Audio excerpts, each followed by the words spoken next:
Redmi Turbo 4 എന്ന പുതിയൊരു smart phone ഇപ്പോൾ ലോഞ്ച് ചെയ്തിട്ടുണ്ട്. ഈ ഒരു വീഡിയോയിൽ നമ്മൾ നോക്കാൻ പോകുന്നത് റെഡ്മി ടെർബോ 4 എന്നുള്ള സ്മാർട്ട് ഫോണിനെ പറ്റിയിട്ടാണ്.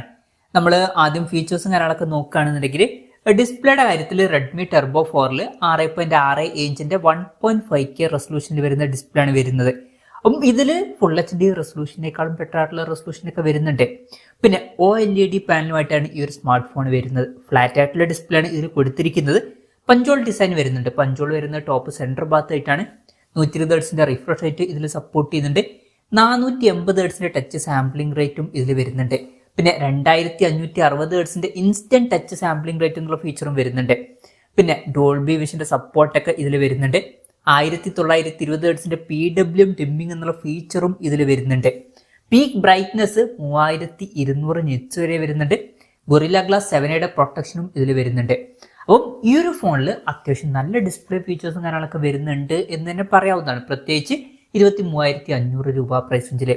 പിന്നെ in display finger print sensor ഇതിൽ കൊടുത്തിട്ടുണ്ട്. ഫോണിന്റെ വെയിറ്റ് വരുന്നത് ഏകദേശം 203.5 ഗ്രാമാണ്. തിക്നെസ് വരുന്നത് 8.06 mm ആണ്. പിന്നെ ഇതൊരു IP66, 67 അതുപോലെ തന്നെ 68 റേറ്റിംഗ് ഒക്കെ വരുന്നുണ്ട്. അപ്പം മികച്ച IP റേറ്റിംഗും ഈ ഫോണിൽ വരുന്നുണ്ട്. പിന്നെ ഈ ഒരു ഫോണിൽ ഗ്ലാസ് ബാക്ക് ബോഡിയാണ് വരുന്നത്. പ്ലാസ്റ്റിക് ഫ്രെയിമും കാര്യങ്ങളൊക്കെയാണ് കൊടുത്തിരിക്കുന്നത്. ഇനി പ്രോസസറിന്റെ കാര്യത്തിലോട്ട് വരികയാണെന്നുണ്ടെങ്കിൽ MediaTek Dimensity 8400 എന്നുള്ള പ്രോസസറുമായിട്ടാണ് ഈ ഒരു സ്മാർട്ട് ഫോൺ വരുന്നത്. ഇത് MediaTekന്റെ പുതുതായിട്ട് അനൗൺസ് ചെയ്തിട്ടുള്ള പ്രോസസറാണ്. 23,500 രൂപ പ്രൈസ് റേഞ്ചിൽ വളരെ മികച്ചൊരു പ്രോസസർ എന്ന് തന്നെ പറയാവുന്നതാണ്. ഇപ്പം സ്നാപ്ഡ്രാഗൺ 8 Gen 2 എന്ന പ്രോസസറിനേക്കാളൊക്കെ ബെറ്റർ ആയിട്ടുള്ള പെർഫോമൻസ് ഇതിൽ ലഭിക്കുന്നതായിരിക്കും. അതുപോലെ തന്നെ MediaTek Dimensity 8300 എന്ന പ്രോസസറിനേക്കാളും ബെറ്റർ ആയിട്ടുള്ള പെർഫോമൻസും ഇതിൽ ലഭിക്കും. പിന്നെ 5G സപ്പോർട്ടും കാര്യങ്ങളൊക്കെ ഇതിൽ വരുന്നുണ്ട്. അപ്പം ഈ ഒരു പ്രൈസ് റേഞ്ചിനനുസരിച്ചിട്ട് അത്യാവശ്യം നല്ലൊരു പ്രോസസറും ഇതിൽ കൊടുത്തിട്ടുണ്ട്. പിന്നെ ബേസ് വേരിയന്റിൽ തന്നെ 12 GB റാമും 256 GB ഇന്റേണലും വരുന്നുണ്ട്. 16 GB റാമും 256 GB ഇന്റേണലുമായിട്ട് വരുന്ന വെർഷനും പിന്നെ 12 GB റാമും 512 GB ഇന്റേണലുമായിട്ട് വരുന്ന വെർഷനും 16 GB റാമും 512 GB ഇന്റേണലുമായിട്ട് വരുന്ന ഒരു വെർഷനും വരുന്നുണ്ട്. LPDDR5Xന്റെ റാമും UFS 4.0 സ്റ്റോറേജ് ടൈപ്പും കാര്യങ്ങളൊക്കെ ഇതിൽ വരുന്നുണ്ട്. NFC സപ്പോർട്ട് വരുന്നുണ്ട്. IR ബ്ലാസ്റ്റർ എന്നുള്ള ഫീച്ചർ ഈ ഫോണിൽ വരുന്നുണ്ട്. ഈ ഫോൺ റിമോട്ടൊക്കെ ആയിട്ട് യൂസ് ചെയ്യാൻ കഴിയുന്നതായിരിക്കും. പിന്നെ ഫോൺ നീറ്റാതിരിക്കാൻ വേണ്ടിയിട്ട് stainless steel VC cooling system ഇതിൽ കൊടുത്തിട്ടുണ്ട്. ഏരിയ വരുന്നത് 5000 mm² ആണ്. പിന്നെ സ്റ്റീരിയോ സ്പീക്കേഴ്സ് ഒക്കെ ഈ ഫോണിൽ വരുന്നുണ്ട്. ഡോൾബി അറ്റ്മോസിന്റെ സൗണ്ട് സപ്പോർട്ട് ചെയ്യുന്നുണ്ട്. Android 15 ബേസ് ആയിട്ടുള്ള ഹൈപ്രോസ് സോഫ്റ്റ്വെയർ ആണ് ഇതിൽ വരുന്നത്. ക്യാമറയുടെ കാര്യത്തിലോട്ട് വരികയാണെന്നുണ്ടെങ്കിൽ ഫോണിന്റെ പിന്നിൽ ഡുവൽ ക്യാമറ സെറ്റപ്പ് ആണ് വരുന്നത്. 50 മെഗാ പിക്സലിന്റെ 1.5 പേഴ്സിൽ വരുന്ന സോണി LYT600ന്റെ മെയിൻ ക്യാമറ സെൻസറാണ് ഇതിൽ വരുന്നത്. വോയിസിന്റെ സപ്പോർട്ട് വരുന്നുണ്ട്. 8 മെഗാ പിക്സലിന്റെ f2.2 പേഴ്സിൽ വരുന്ന അൾട്രാ വൈഡ് ആംഗിൾ ലെൻസും ഇതിൽ കൊടുത്തിട്ടുണ്ട്. പിന്നെ ഫ്രണ്ടിൽ 20 മെഗാ പിക്സലിന്റെ f2.2 പേഴ്സിൽ വരുന്ന ഒരു സെൽഫി ക്യാമറ ആണ് വരുന്നത്. ഓൺ പേപ്പർ തരക്കേടില്ലാത്തൊരു ക്യാമറ സ്പെസിഫിക്കേഷൻ വരുന്നുണ്ട് എന്ന് പറയാവുന്നതാണ്. പക്ഷേ ഇതൊരു ക്യാമറ ഫോക്കസ്ഡ് ആയിട്ടുള്ള ഡിവൈസ് അല്ല. ഇതിന്റെ മെയിൻ ഫോക്കസ് എന്ന് പറയുന്നത് പെർഫോമൻസ്, ഡിസ്പ്ലേ, ബാറ്ററി ഇതുപോലുള്ള കാര്യങ്ങളൊക്കെയാണ്. എന്നാലും തരക്കേടില്ലാത്തൊരു ക്യാമറ സ്പെസിഫിക്കേഷൻ വരുന്നുണ്ട് എന്ന് പറയാം. ബാറ്ററിയുടെ കാര്യത്തിൽ 6550 mAh ബാറ്ററിയാണ് വരുന്നത്. വളരെ മികച്ചൊരു ബാറ്ററി കപ്പാസിറ്റി ഇതിൽ വരുന്നുണ്ട്. 90 വാട്ടിന്റെ ഫാസ്റ്റ് സപ്പോർട്ടും കൊടുത്തിട്ടുണ്ട്. നല്ലൊരു ചാർജിങ് സ്പീഡും വരുന്നുണ്ട്. പിന്നെ Type-C ചാർജിംഗ് പോർട്ടുമായിട്ടാണ് ഈ ഒരു സ്മാർട്ട് ഫോൺ വരുന്നത്. അപ്പോൾ നല്ലൊരു ബാറ്ററി സെറ്റപ്പ് ഈ ഫോണിൽ വരുന്നുണ്ട് എന്ന് പറയാവുന്നതാണ്.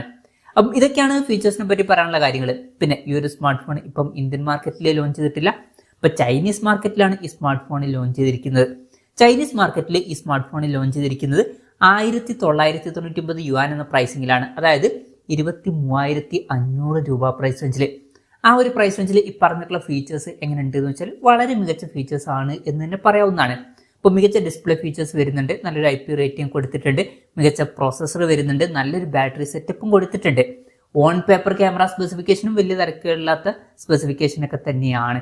മൊത്തത്തിൽ നോക്കുമ്പോൾ അത്യാവശ്യം നല്ല ഫീച്ചേഴ്സ് ഈ ഒരു പ്രൈസ് റേഞ്ചിൽ ഈ ഫോണിൽ വരുന്നുണ്ട് എന്ന് പറയാവുന്നതാണ്.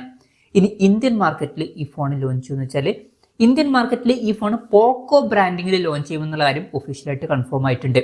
ജനുവരി 9 പോക്കോ X7 Pro എന്നുള്ള സ്മാർട്ട് ഫോൺ ഇന്ത്യൻ മാർക്കറ്റിൽ ലോഞ്ച് ചെയ്യാൻ പോകുന്നുണ്ട്. ആ ഒരു ഫോൺ ഈ ഫോണിന്റെ ഒരു റീബ്രാൻഡഡ് വെർഷൻ ആയിരിക്കും. അപ്പോൾ സെയിം ഫീച്ചേഴ്സുമായിട്ട് പോക്കോയുടെ ഒരു ഫോൺ ഇന്ത്യൻ മാർക്കറ്റിൽ ലോഞ്ച് ചെയ്യുന്നുണ്ട്.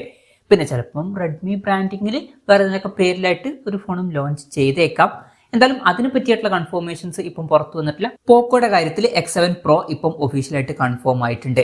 പിന്നെ ഇന്ത്യൻ മാർക്കറ്റിൽ പോക്കോ ബ്രാൻഡിങ്ങിൽ ഈ ഫോൺ ലോഞ്ച് ചെയ്യുമ്പോൾ വില കുറച്ചും കൂടി കൂടാൻ ചാൻസ് ഉണ്ട്. നമുക്ക് ഒരു 25,000 ടു ഒരു 27,000 രൂപ പ്രൈസിൻ്റെയൊക്കെ ആയിട്ട് ഈ ഫോൺ എക്സ്പെക്ട് ചെയ്യാവുന്നതാണ്. കൺഫർമേഷൻസ് ഒന്നുമില്ല, ജസ്റ്റ് നമ്മുടെ എക്സ്പെക്ടേഷൻ പറഞ്ഞു എന്നേ ഉള്ളൂ. എന്തായാലും റെഡ്മി ടെർബോ 4 എന്ന പുതിയൊരു സ്മാർട്ട് ഫോൺ ഇപ്പം ലോഞ്ച് ചെയ്തിട്ടുണ്ട്. ഈ ഒരു ഫോണിനെ പറ്റിയിട്ടുള്ള നിങ്ങളുടെ അഭിപ്രായം ജസ്റ്റ് ഒന്ന് കമന്റ് ചെയ്യുക. അതുപോലെ തന്നെ ഈ ഒരു സ്മാർട്ട് ഫോൺ ഇന്ത്യൻ മാർക്കറ്റിൽ പോക്കോ X7 Pro എന്ന പേരിൽ വരുമ്പോൾ നിങ്ങൾ ഏത് പ്രൈസിങ്ങിലാണ് എക്സ്പെക്ട് ചെയ്യുന്നത് എന്നുള്ള കാര്യം കൂടി ജസ്റ്റ് ഒന്ന് കമന്റ് ചെയ്യുക.